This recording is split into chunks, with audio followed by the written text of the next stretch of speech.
Everyone, welcome to day 2 of our accountability challenge. Today I am here with my very good friend Moira Cohn, and we are going to talk about mindset and that self-sabotage. So tell me a little bit about yourself. I know you're a registered therapeutic counselor and you're in Canada, so that's an interesting title. Can you tell me a little bit about that and a little bit about your work? Yes, thank you, Gina. And it's so great to be here and have this beautiful, juicy conversation because we spoke a little bit about accountability and mindset. Yeah, my journey really was like my first love was the spa industry. And then I had done that for so many years and I went and studied image consulting. And it was when I did my first, so image consulting, a lot of people are like, what is image consulting? It's your appearance, your behavior, and your communication. And I came back from Toronto after studying this, and I was just so passionate about bringing all this knowledge about your personality, style, and everything. And I remember draping my first client, paid client, it was so exciting, in this beautiful fabric, and it just made her blue eyes pop. And I said to her, Trudy, look at your eyes. It just pops with this beautiful blue fabric. And she goes, you know, Moira, I always wanted brown eyes. Oh, well, that's a mindset shift right there. It's huge. And so, in that moment, I realized I need to go deeper. And so it took a few years, but that's when I stepped into counseling and therapy because I knew that there's something deeper in us that is sabotaging us. And like, how can we fully appreciate and show up if we don't fully accept who we are and own who we are? So I stepped into counseling and you know what? And the healer needs to be healed. So I went through my own healing journey, especially around money and around feeling worthy. And it's an ongoing journey. I feel it's layered, it's like an onion.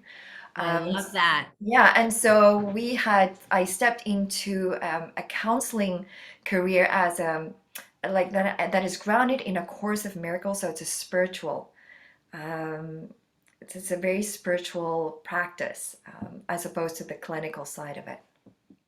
I Yeah. love that. And I know you mentioned we were having our conversation earlier that you used to teach work around mindset. Tell me a little bit about that. Yes, yeah. So when I came back from Toronto, I was contacted by a local college, and they said, "Mary, we want you. You're the only one that's learned this program, and we would love you to teach this at the Langara local college in Vancouver." And so I stepped in, and I fell in love with teaching. It is my first love, and so I got to do a lot of teaching around personal growth and mindset. And the biggest, like, I'll leave this because there was a big part that I kind of like, oh wow, this is mind blowing. But I just love teaching, loved it. Well, that's why you're here, Yeah. because yesterday on day 1, we set our goal and we figured out our why, right? Why this goal? What is our life going to look like when we achieve this goal? Why is it so important to us? So today, before we get down to the nitty gritty of this challenge for the week, today we're going to talk about that mindset piece for the accountability and self-sabotage. So I have a question for you. My first question today is, personal accountability is both mindset and a choice, not a Mhm. skill set, as we know. Do you have any tips for people about wrapping their head around getting in that right mindset to achieve those goals? Yeah, that is such a beautiful and rich question. For one, there's the accountability part. Like I was looking up accountability and it comes down to responsibility. I think a lot of us don't realize like responsibilities, like what am I responsible for? That is kind of like knowing what are my boundaries. And so when you have a house, it's easy. Like, okay, here's a fence. That is a boundary. Here's walls, here's a door. So whatever is inside of this, that's a boundary. But when it comes to our personal space, we're not very, it's very blurred. And I know that if there was any trauma, a lot of times that trauma will actually blur boundaries. So I'm like, how do I, so a lot of times we're not even accountable or responsible because our boundaries are so blurred. So here's a good example. For instance, um, if your neighbor comes and knock on your door and they say, "Hey, Gina, I want you to start paying my electrical bill," right? It was like, I don't think so. And yet, and vice versa, you go to your neighbor and you go, "Hey, I want you to start paying my electrical bill." And so it makes sense that that's not my responsibility. So, what are my responsibilities? My responsibility is my choices, my dreams, my desires, my words. There are so many things that are part of it, but those are just a few. And so choices is a part of a responsibility. And a lot of times we will want to, "Hey, I want you to take care of me." So just noticing that. So I love to just at least touch on that because like what am I accountable for? What am I responsible for? Because it's easy to kind of like want to put it away. It's like, "Hey, you pay my electrical bill." So that's the accountability part. And then the mindset part is yes, it is a choice. And we don't always have a choice because here's the thing. A mindset is about catching yourself. Mm. But a lot of times we're not able to catch ourselves because let's be honest, we are run by our daily habits.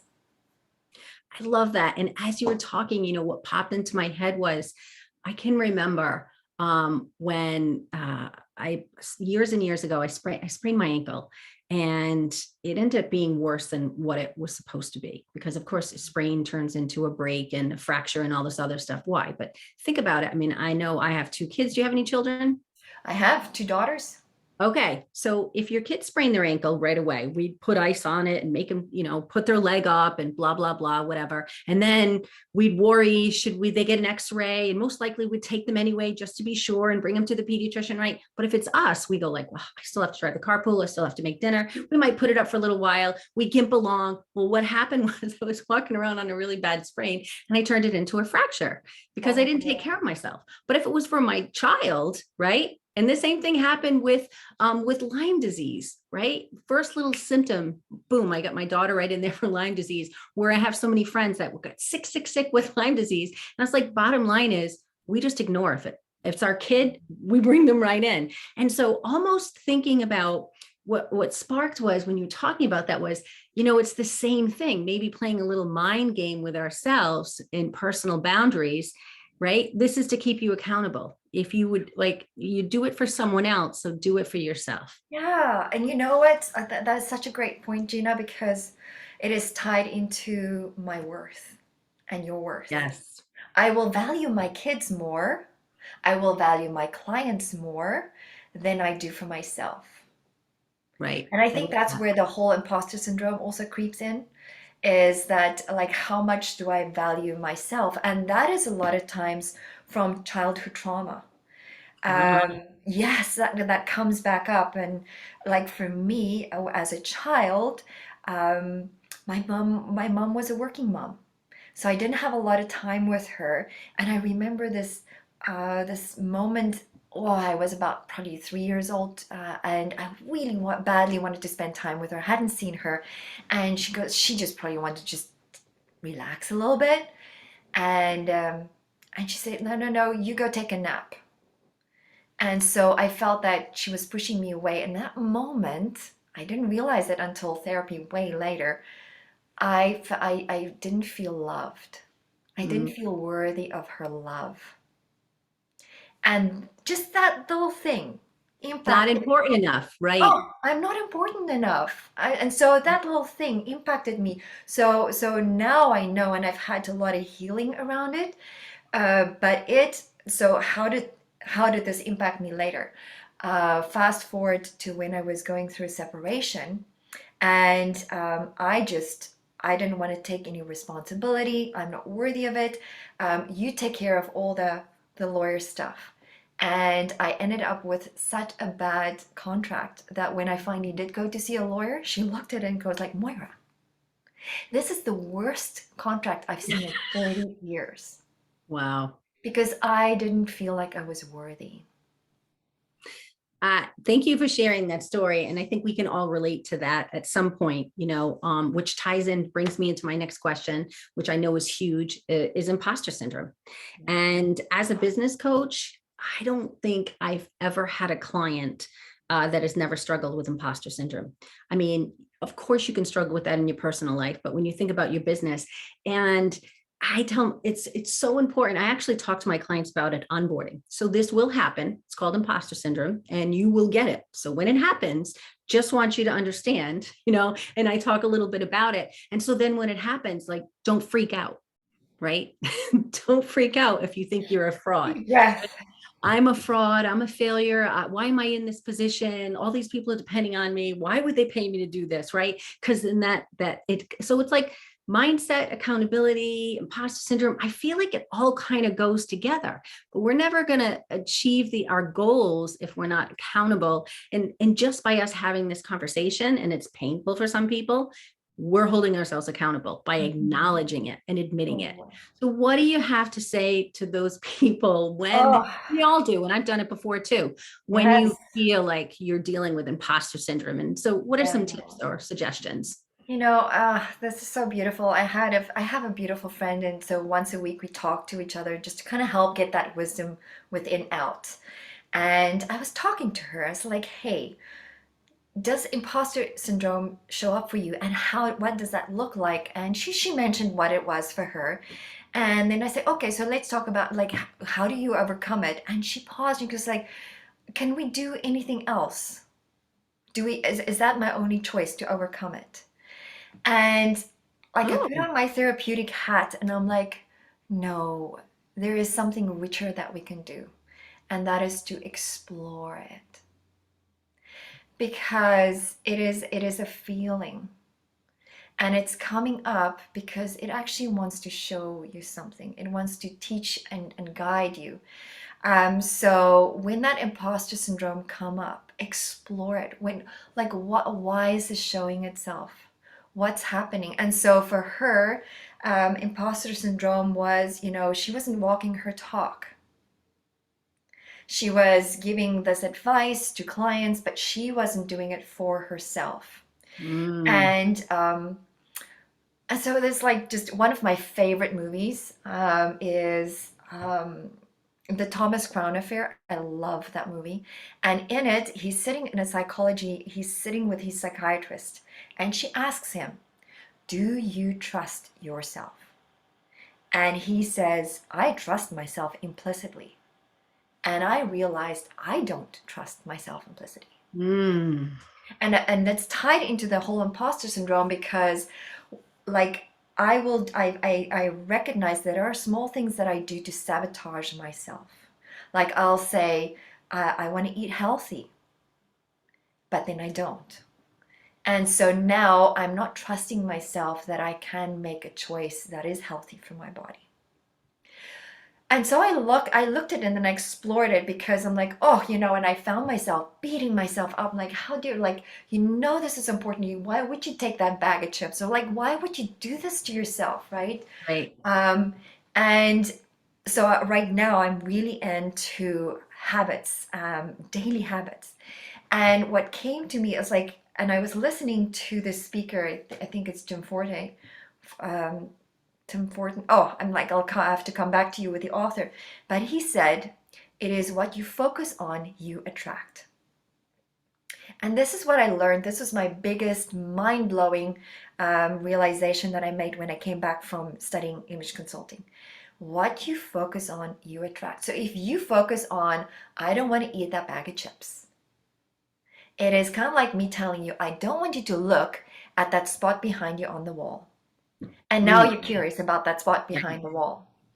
So instead, think about what are the habits, or like find someone that inspires you, that's been there, done that. Like, what are their daily habits? And then start focusing on those habits. So instead of focusing on what you don't want and what you want to let go, Mhm. focus on what you do want and what you What you want to let go. attract. And that is a big mindset shift. That is, then you focus on the one thing that will attract you. And um, I remember, so like you probably are the same as me. We love personal growth. Oh, yes. Oh yes, right. So I found myself 2014 in this program. It was called Make Your Mark at the time, and we had this exercise where we had an arrow, and we needed to place the sharp point of the arrow in the soft spot right here in our necks, and then push up against a wall until that arrow would break. Oh, Yes. And the key was to focus the wall is our dreams and to walk towards our dreams. And I was doing that and I'm like, oh my gosh, I can feel that arrow starting to dig into my throat here and it's painful. And I remember, okay, no, focus on your dream. What's your dream? So before that exercise, we actually identified things that we really wanted. Not mm, that we didn't want or get away from what we wanted. And so I started to focus on that and I walked towards the dreams and that arrow broke and I did not feel anything. And I'm so glad for that experience because when I experience pain in my life, oh, this is a struggle, this is hard, I know that I stopped focusing on my dreams and where I want to walk towards. So I think the biggest mindset is like identifying your dreams, not identifying the little task that you want. Like, what is your big dream? And then when you feel yourself being low, it's just like refocusing. When you start feeling that pain, like that just means that you're not focused, you don't have your dreams in front of you. What's your why? And that is right. a Which is what big we talked mindset. about yesterday was Yes. what's your why, right? What's the goal? What's the dream? What's the Yeah. why? And so tying this into this mindset and this accountability and trusting in yourself, it reminds me of years ago, I went to a Tony Robbins Unleash the Power Within. And you know, you're going to do two things when you go there. One, you're going to crack a board, and two, you're going to walk on fire. Now, I have to tell you, before I went, I've been twice, but before I went, I was like, my gym teacher called me fem in high school. There's no way, right? I'm going to crack a board and how am I going to walk on fire? But the conditioning and the mindset. And he did so many exercises and hours of leading up to that and pumping you up and you have to believe it just like that arrow, but you have to have your eye on the prize, right? That's that mindset piece, that personal accountability. You have to be accountable to yourself. And I love that envisioning what you said. And so, of course, yes, I smashed the board and I walked on fire, a couple of times, and it was really fun and empowering. So I love that piece, and That's that incredible. reminds me I just of. want to take that in. It's like walking on coals. That's huge. And the second time I went, he's there. So you don't really get to see him. And he just comes out. You never know when he's going to be there, kind of a thing. I mean, he's on stage, there's 10,000 people there. And the second time was when I was a crew member. And so I was a crew member and I was at the end of the line and you kind of cheer people on, but he was in my line. And so then the crew goes through. And so when I walked through, Tony Robbins was actually at the end and high-fived me. And I was like, oh my gosh, not only did I see him walk across it, but then he high-fived me, right? I never thought it was possible, but here it is. I did it a couple of times and whatever, but I had to like want it so bad. Like, oh my gosh, there's no way I'm gonna screw this up. Tony Robbins is at the end of those The coals, pressure, right? right? Right? No pressure. So I know I use this analogy with my clients all the time. Entrepreneurship is a roller coaster. You're at the top, you're at the bottom, it's up, it's down. And it's so important to understand when you're at that dip, right? To keep your focus and to go back up. And that could just mean I feel like an imposter.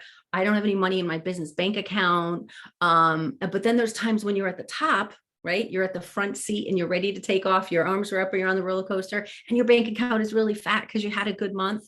You have to understand and hold on to that vibration and remember that when you're at the bottom and you're like, oh crap, right? That's all the mindset piece. You need enough esteem to get yourself back up. Do you have any suggestions for people to hold their focus? I know we talked about the arrow and the fire and the board, but what would you say, helping people pushing themselves outside their comfort zone and just going Yeah. on up? Yeah. Oh my gosh, it is a roller coaster. And we do go through seasons. There's winter and then there's summer and there's autumn, so just I think just being compassionate enough to know that you and your business will experience seasons. I love that. Um, because if you're like me, you're hard on yourself. Like you push yourself. So it's not for lack of not doing sometimes. And then you feel like you're overwhelmed. And then there are times where I have so much going on that I sit there, I'm like, you can't move. You're like you're frozen. And so basically what happens is your survival brain is activated.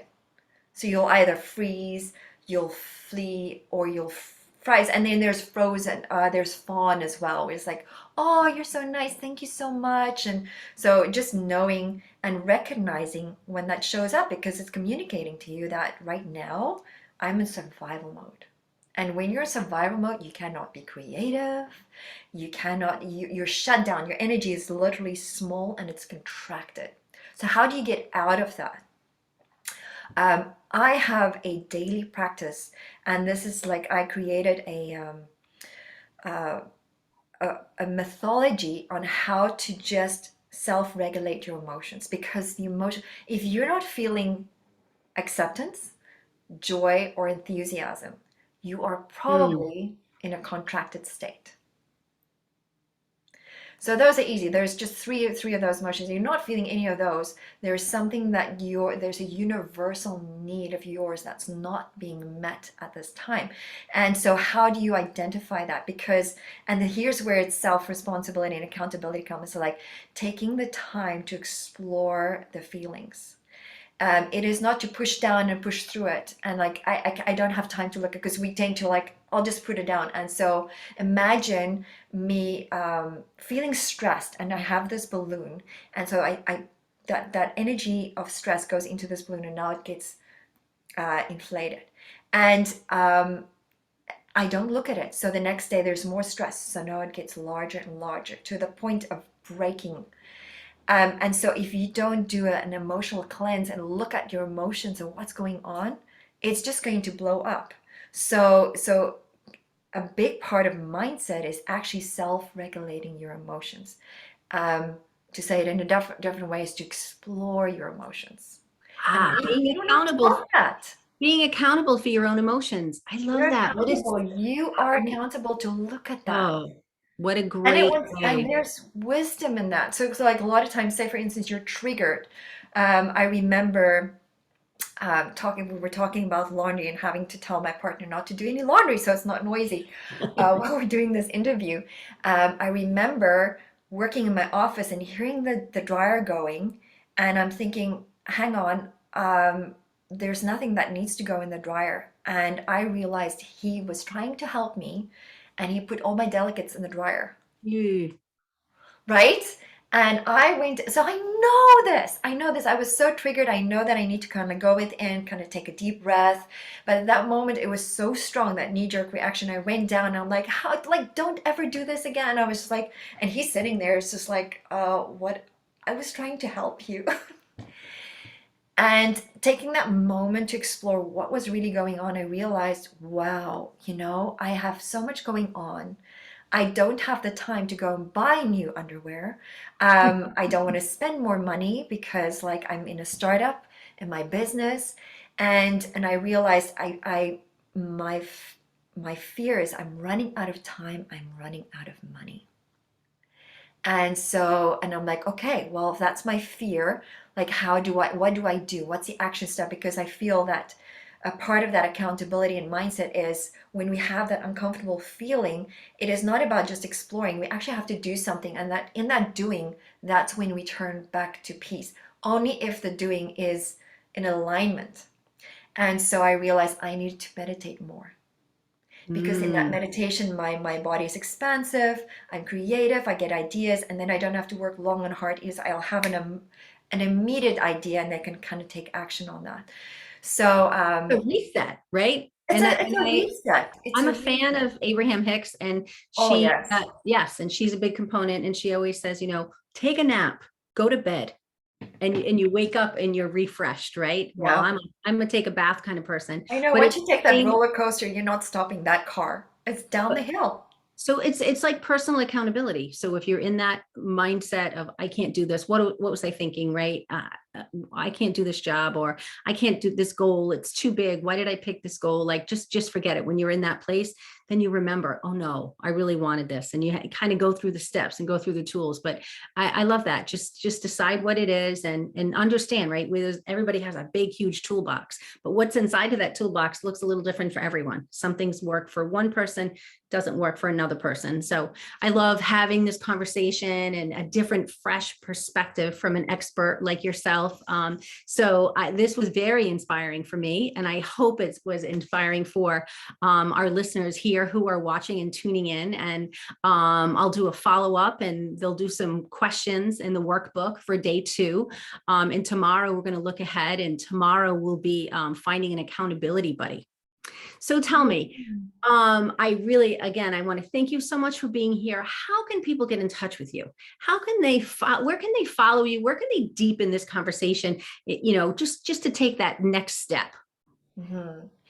Yeah, just before I share that, just that whole accountability thing is so important. Having an accountability partner is powerful. I remember talking to this business owner, and he knew that he did not like going to the gym.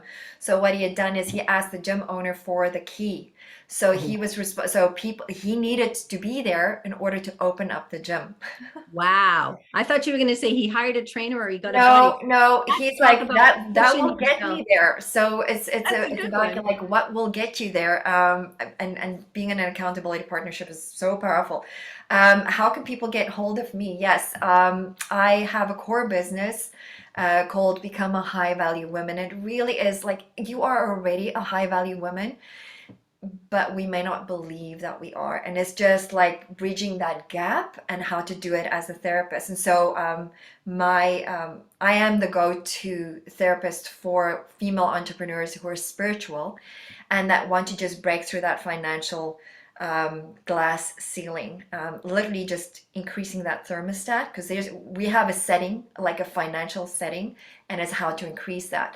And then also I'm the Women Network Managing Director for Metro Vancouver, and I'm so passionate about my team and what we're doing, because as eWomen Network, we have a mission, which is for 1 million women to achieve 1 million in annual revenue. And I realized together with my team that if the mindset and that internal thermostat is not there, you're not going to achieve it. And we're passionate about seeing women in business thrive. So we bring in speakers that help you with the mindset and the healing and the accounting is everything. So because that's our focus, that's our mission. So my contact, I think the best way to contact me is Moira Cohn at ewomennetwork.com. Excellent. And so what I'll ask you to do is, at the bottom of this video in the comments, if you can go ahead and just put a link or put your email address in there. If there's someone, a social media handle you want to put for someone to follow you or make a connection with you on LinkedIn, that would be great. Again, thank you so much for being here. Any final words of, that self-sabotage? Any final thoughts? Oh, just be kind to yourself and breathe. Breathe. I like We that. forget I'll to close that breathe, off. right? Breathe. Yes. Thank Thank you. you This was so much for lovely. being here. Have a quite like I look forward to learning more about your 5-day challenge. I think it's so powerful, and thank you for inviting me to have this conversation with you. My pleasure. Bye-bye. We'll see everyone tomorrow for day 3.